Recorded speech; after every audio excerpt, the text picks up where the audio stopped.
Manchester United manager Jose Mourinho admits he faces a difficult situation in Moscow as injuries to Marwan Fellaini and Michael Carrick have left him short in midfield. Fellaini joined the list of absentees, which also includes Paul Pogba, after sustaining an ankle injury in Saturday's win over Southampton following a first-half tackle from Saint Long. Having watched replays, Mourinho, who believes his side have to remain humble if they're to extend their unbeaten record this season, was unhappy with the challenge, but he refused to criticise referee Craig Pawson, who booked the Saints striker for the challenge. "We don't have Fellaini, we don't have Pogba, we don't have Carrick," said the United boss ahead of the Champions League match against CSKA Moscow. "All three midfield players we lose for this match, so the solutions are not many, but we try not to focus on individual battles in specific areas on the pitch."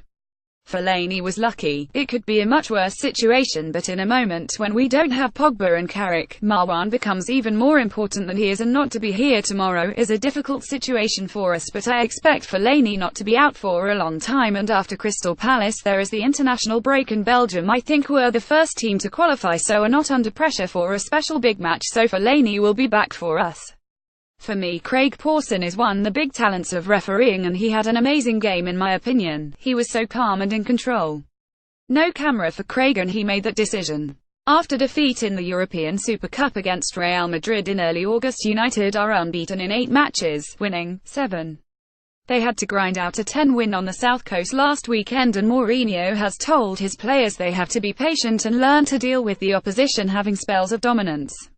"We cannot guarantee this line of success, but the way to try to keep it is to do what we are doing," he added. "If the opponent has moments of superiority, we have to be humble like we were against Southampton and cope with the difficult moments of the game. In the second half we had to be humble and accept the opponent was on a high and we had to fight hard. It was a mixture of our quality and dominating like that, but accepting when the opponent has a strong moment you have to cope with it." CSKA Moscow, who Mourinho has previously faced as manager of Real Madrid, Inter Milan and Chelsea, beat Benfica last time out, so they and United are leading the race in Group A. Victory would give his side a handy 3-point cushion ahead of next month's trip to Portugal, but midfielder Henrik Mkhitaryan knows they have to be professional in the Russian capital, with the criticism from Mourinho after the Basel win still fresh in the memory. The United boss claimed his side were more interested in playing PlayStation football than finishing off their Swiss visitors in the second half. "Of course everyone knows that Jose Mourinho is very demanding, and what he said was right," said Mkhitaryan. "He didn't exactly say names, but everyone thinks they have done something bad or made a mistake. We are trying to improve that aspect and stay more focused during the whole game and not be doing fantasy football or PlayStation," as he said, in the last 25 minutes.